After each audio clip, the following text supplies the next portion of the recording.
Hey guys, Alex here with an emergency episode of Sports the NEMO Way. James Harden has been traded to the Brooklyn Nets. I almost said New Jersey. It's still a bad habit of mine. And we just thought we'd jump on here and discuss it quickly and send out an episode to you guys because it's such a big thing. Probably top 5 superstar in the league being traded.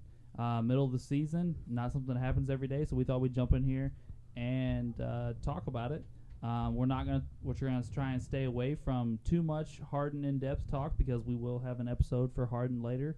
But I will kick it over to Wade and let Wade tell you what his initial thoughts on Harden being traded were. Well, I was actually kind of I didn't really like it. I didn't want Durant to have Harden on his team. To be completely honest, I think it kind of. So are you saying you're a Durant fan? Well, I'm a very large Durant fan. I love Durant. He's one of my probably top 2 or 3 favorite players ever. I love Durant. I think this kind of makes things a little messy with the Nets team, but at the same time, I think they were worried about what the hell Kyrie Irving is doing. What the hell is Kyrie what is he doing? What is Kawhi doing? No one knows. That's the thing. Like I think Philly was going to get Harden. I really think so. And I think I almost said New Jersey myself. I think Brooklyn panicked with Kyrie doing whatever the hell he's doing, and I think they pulled the trigger, but they spent too many draft picks, lost too many. I mean, they weren't great defensively to begin with, and they just lost their rim protector, or their best rim protector. And now yet offensively they're going to be dominant, but we don't know how they can share the ball, especially with. I think Durant's going to be fine. Durant can flow within the offense and work perfectly fine. He proved that in Golden State. Harden and Harden and Irving both want the ball, need the ball to operate, and I don't know how it's going to go. And they sacrifice defense for more offense. And as a huge Durant fan, I'm very iffy about this. They won their first game, which I believe was last night. I think Last night, yeah. Against my Orlando Magic. Yes, indeed. And Harden had a 30-point triple-double with 9 turnovers. So I don't. As his coach Steve Nash said, he about had a quadruple-double with 10 turnovers. Yeah. Almost. Yeah, I mean, like if it was like just Durant and Harden, I'd love it. And then you can piece together some defenders or rim protectors or rebounders. But both Irving coming back, I don't know how it's going to work. They don't have defenders down low. They don't have defenders in the perimeter. Durant's the best defender. He's coming off an Achilles injury, and he's having to play extra minutes now because Irving's not showing up to games, and it's kind of a mess. I'll let someone else talk because I've been talking for a couple minutes straight. But Uncle Doug, you seem to be chomping at the bit. What do you got? Well, I think that the Nets panicked because of Kyrie Irving. I mean, they just don't know what's going on with him, and it seems to me like he's not communicating with him. Yeah, I've heard he's not returning the calls, and like Wade mentioned, they're worried about Philadelphia getting him, and Houston just jumped in and tried to get as much as they could. They knew they were going to lose him, so if somebody's going to give them all those draft picks and some players, why not? Did they get 4 draft picks and 4 pick swaps? Yes. Unprotected, on top of a bunch of players swapping around too. Right. Like Cleveland, Indiana, and everything. I just want to touch on a couple things. First off, I don't think Kyrie Irving knows what he's doing.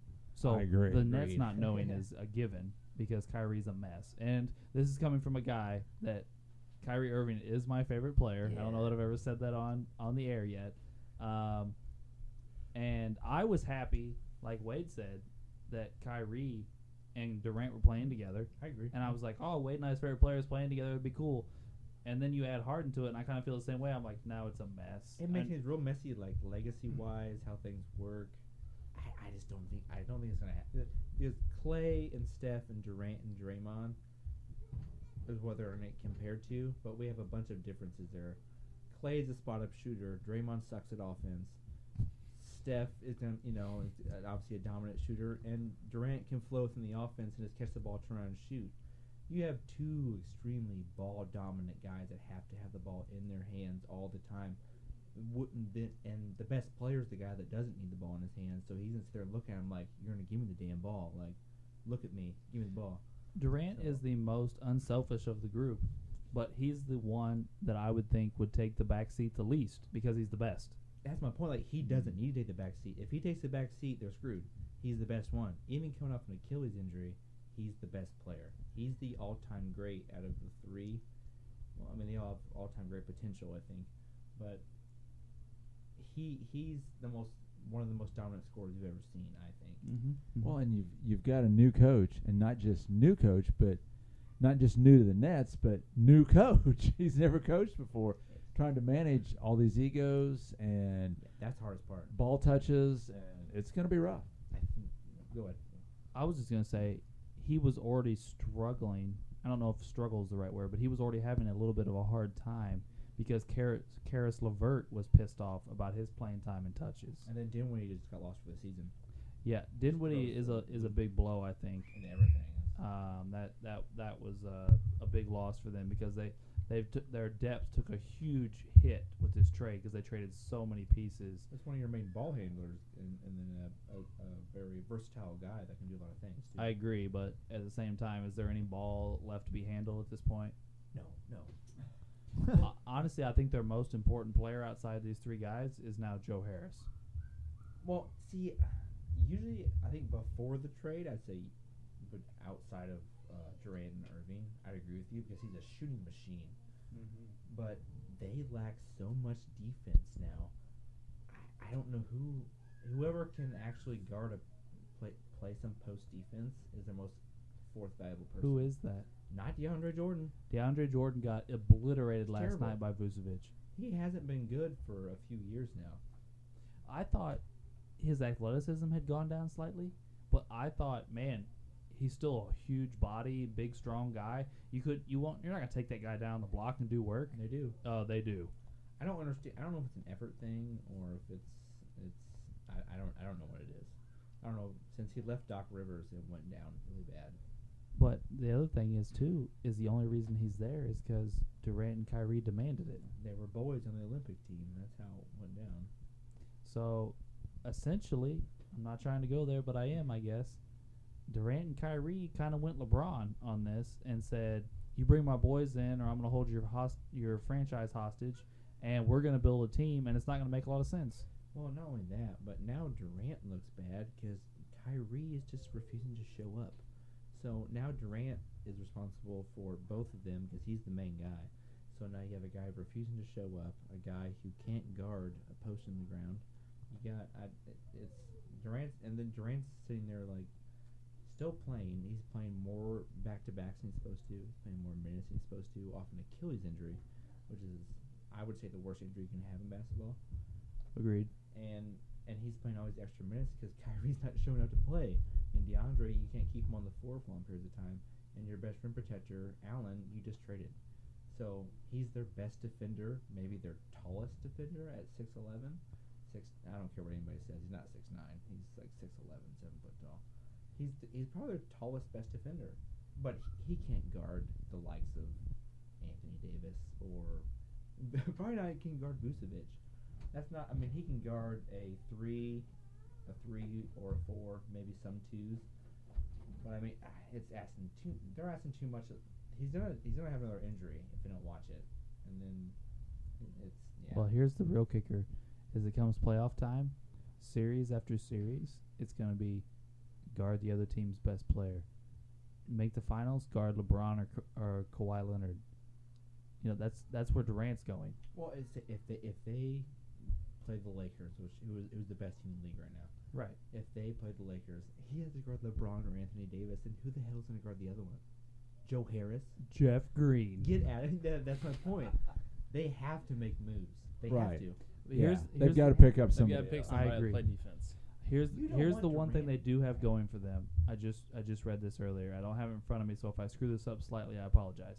But they have a $5.4 million injury exception for Spencer Dinwiddie, so they can sign somebody for $5.4 million. Didn't you tell me the other day on the phone they have another mid-level exception? Yes, they have their regular like $5.8 million mid-level exception still available. So they can get a big body.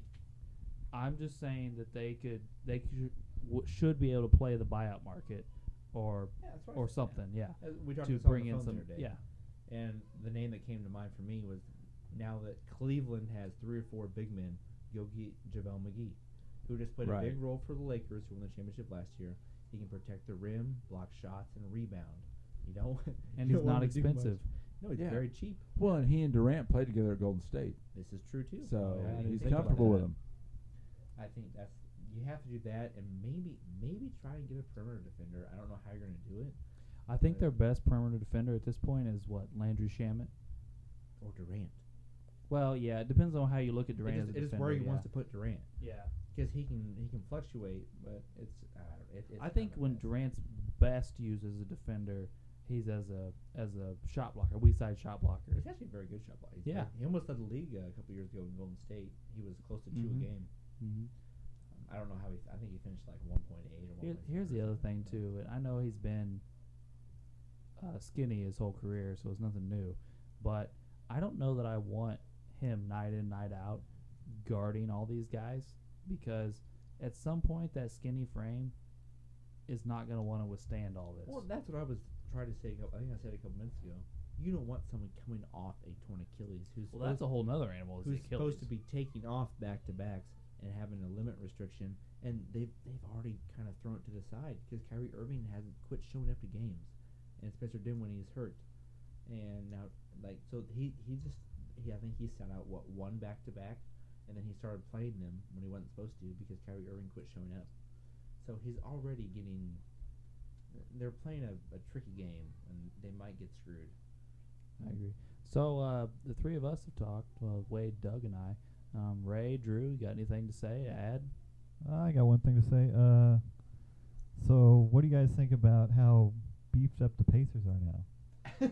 Well, I don't know if you saw the news, Ray. I don't want to burst your bubble. I seen the mass on the kidney. Yes. But I'm sorry, go ahead. but still, what has that done to the Nets' competition in the Eastern Conference now? Indiana is good.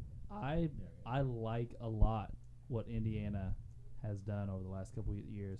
Sabonis has turned into an absolute animal.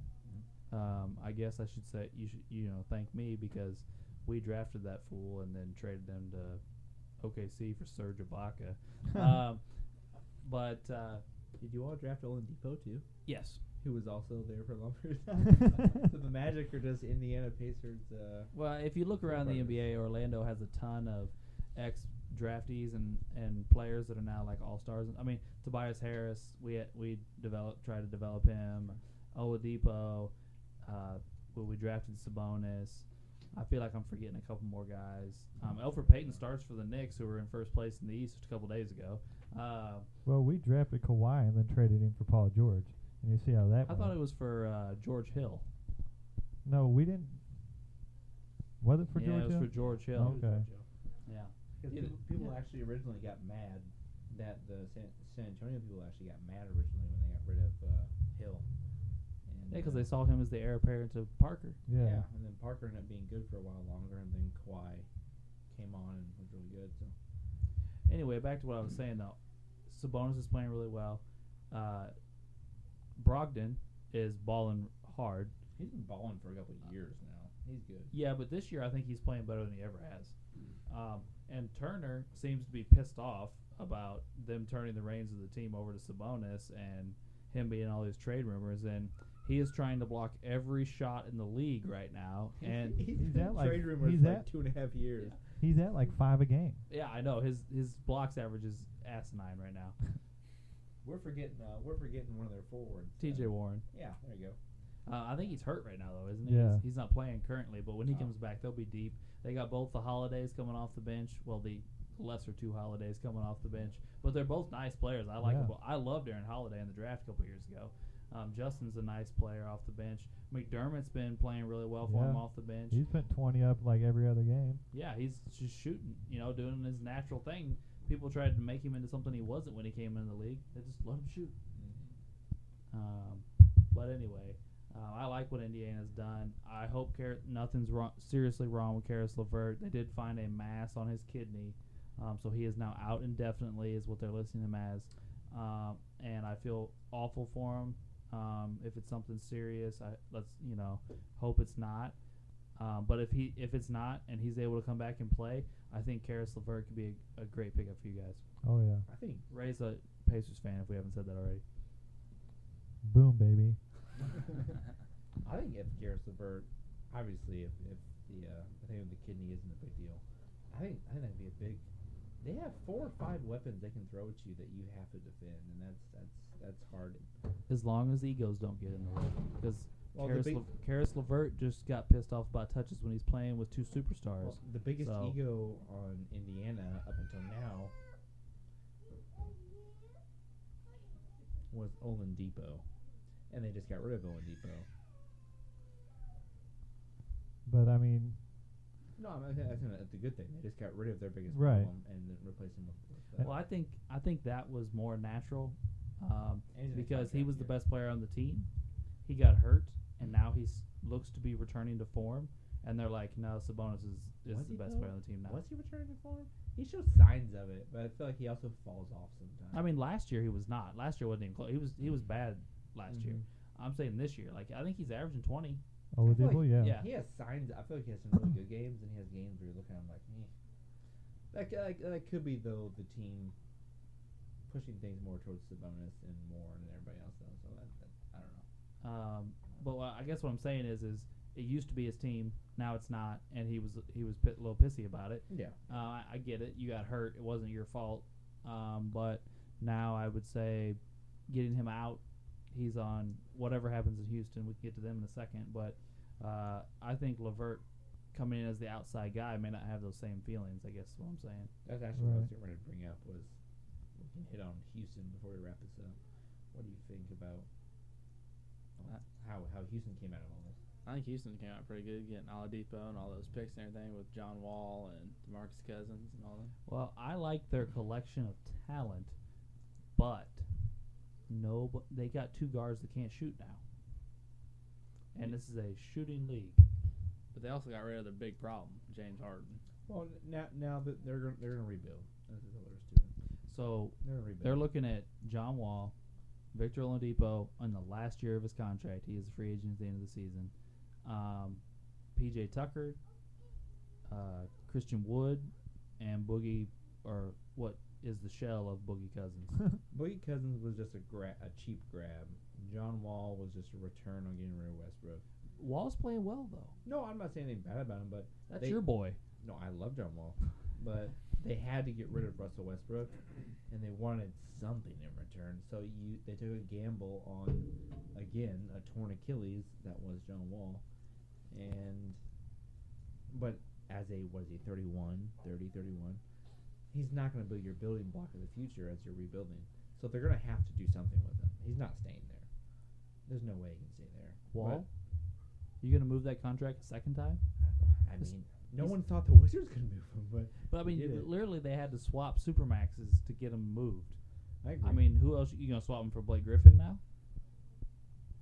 The walking injury I'm that is thinking Blake now, Griffin. sorry. Of course, they may hold on to him to mentor their draft pick. You figure That's true. they can use a draft pick. now, for a point now they got a guard. lot of those. I was And, they got and then they can It use depends him who as they a draft. mentor. They have plenty of their picks back from all times. They made James That's Harden true. made him I trade guess it for. depends, but I'm sorry. I'm trying to Although think the of way things he's I'm playing, thinking. though, Christian Wood may be the centerpiece of this team. That's just true. Christian Wood is very good, and I haven't paid much attention, but I haven't thought too much of DeMarcus Cousins so far coming back. Which people were actually like talking about him like he might change something. And I was like, those days are over. I don't want to say he's done because we're 10, 12 games into a He's season. not a superstar though. No, definitely not. I think coming off back-to-back serious injuries, we can't come out and say one way or the other who or what he's going to be. I think we need to give him a little bit of time on the court to show us who he is going to be, and I don't think 10 or 12 games is nearly enough. A season might not be enough, to be honest. And what really hurts him is today's NBA is so against big men because they can take advantage of you in the pick and roll and the spread out offense. And so not only was he not agile to begin with, now he's injury prone and wasn't too athletic to begin with, but was very skilled. But now you're gonna have to platoon how you play him during do matchups, and now you don't know if he's gonna be hurt. He's had conditioning issues throughout the years. I mean, I don't know. I don't see DeMarcus Cousins as a large asset anymore in today's NBA. He's nothing. Like there for a while, I think he was thought of like him and Anthony Davis in the same conversation, and I don't think that's even close anymore.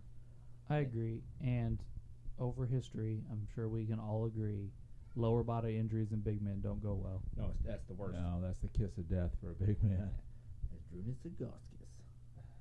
Or Greg Oden, Yao Ming. Sam Bowie, Rick Bill Smits. Walton. Yao Ming kept breaking his foot. Yeah, Yeah. one after another. Right. I mean, those were all foot injuries. We're talking about Achilles here. Slightly different, but still terrible. Still the same. I mean, when you're that big, you're putting all that pressure on your lower body. It just happens. Yeah. But go ahead. Anybody else got anything to add before we wrap up? Nope, that's all I got. Oh, so nothing? You had nothing? Hey, I said something. Drew sat over there playing with his zipper the whole episode. I will say one thing. When they played last night, without Kyrie Irving, Harden and Durant looked unstoppable. Well, They were very obviously the 9 turnovers isn't phenomenal, but other than that, Harden even had there were spots where he would have done his step back 3 and forced it with Houston, and he like started to go through the motion and stopped, and then would kick it to Durant, who drove and then kicked it to a wide open 3. And that's what you want to see. You don't want Harden to be the ball hog that was James Harden for off and on certain years in Houston. But that's a positive sign. But I think Kyrie Irving might mess that up. I liked what I saw offensively from Harden and Durant. It actually looked pretty good. Durant dropped, I think, 42 and shot well over 50%. And I think Harden shot around 50% and had a triple-double and 9 turnovers. But He also shot, I think, 1 of 9 from 3. But it was a well-run offense. That's what. That's my Oh, point. I agree. I mean, I realize they did it to my Magic, but the surprising part, Magic played well. They- Magic haven't played shitty. They played well. the surprising part to me was how long they allowed the Magic to stay with them. Oh, it was a very close game up until the final 3-4 minutes. Yeah, They started to pull away. right. The Lakers play that shit though. The Lakers know they're better than everybody, and they experiment with stuff. And then LeBron and Mark Gasol, and I forget Anthony AD. Davis. He's been missing time though a little bit. AD has not looked like AD even when he's been on the floor this year. Like, I'll look at games, and even games I miss, I'll just look at the box score and be like, 18-8, and I'm like, well, that's not a bad game, but this is the guy that averaged 27 last year. That's how crazy good he is though. Like he, year in year out, is a 28-10 guy with 3 blocks and a steal or 2.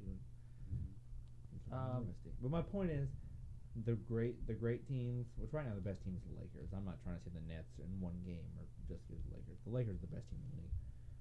They fiddle with their competition and they experiment with different situations and lineups, and then the last 5-6 minutes, they kill them. It's Davis, LeBron, Gasol, Kuzma time, or shorter now, and they smash them. And then the Nets, I think, were kind of filling with it last night. They're also learning how to play with each other a little bit. Yeah. A lot of these guys Yeah. have never played with each other. And I think they're going to suck at defense. So, Truth. but offensively, they got into a rhythm there where the last handful of possessions, it was a Kevin Durant and James Harden pick and roll, which I don't think you're going to stop. Who are you going to put on who there? And they can pick, pop, pick, roll. I mean, whatever Harden wants to. And you can make fun of Harden all you want. He is a phenomenal passer and can read defenses very well. And Durant is obviously Kevin Durant. So, but that was awesome. The first game looked good without Kyrie Irving. So we'll see what happens when Kyrie Irving comes back. If he comes back, we'll see if he even does. We have no Harden idea what kinda I mean, he's hope doing. correct me if I'm wrong, but I thought Woj reported He can yesterday come back, or the day before that he was coming back. he can. He can. I don't He's know been approved to come back. because he had that COVID. He had that COVID thing. Right. He where had to Right. clear He had COVID party, protocols. He was at his sister's birthday party without a mask. But Right. Yeah. He was cleared as of Saturday, I believe, but he's still not communicating with him. So. Kyrie's still got to manage his cult that he started. you're probably right. Yeah. Okay, so hypothetical. I think they were talking about Oladipo's been wanting to go to Miami.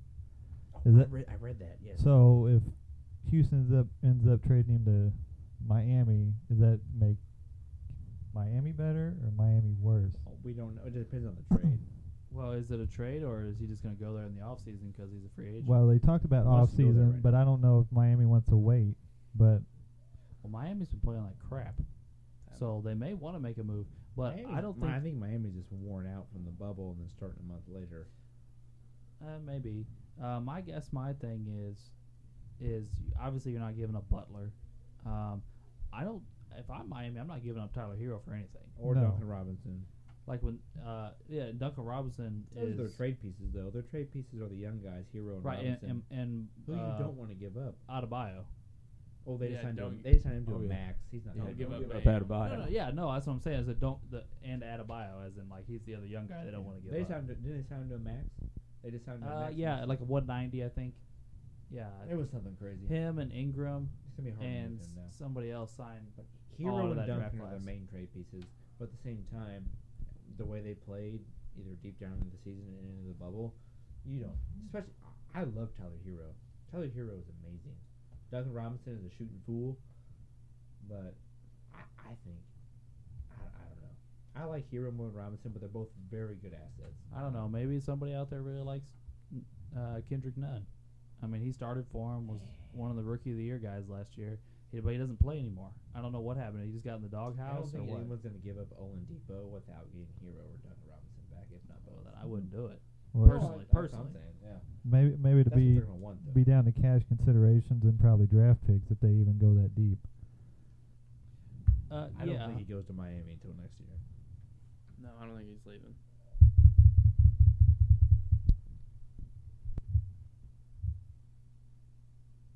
But yeah, Yeah. Well, guys, thanks for tuning in for our short little episode here. We're going to wrap up our James Harden special here, and we'll catch you Thursday for our James Worthy episode. Two Jameses, almost got mixed up there. And thank you, guys.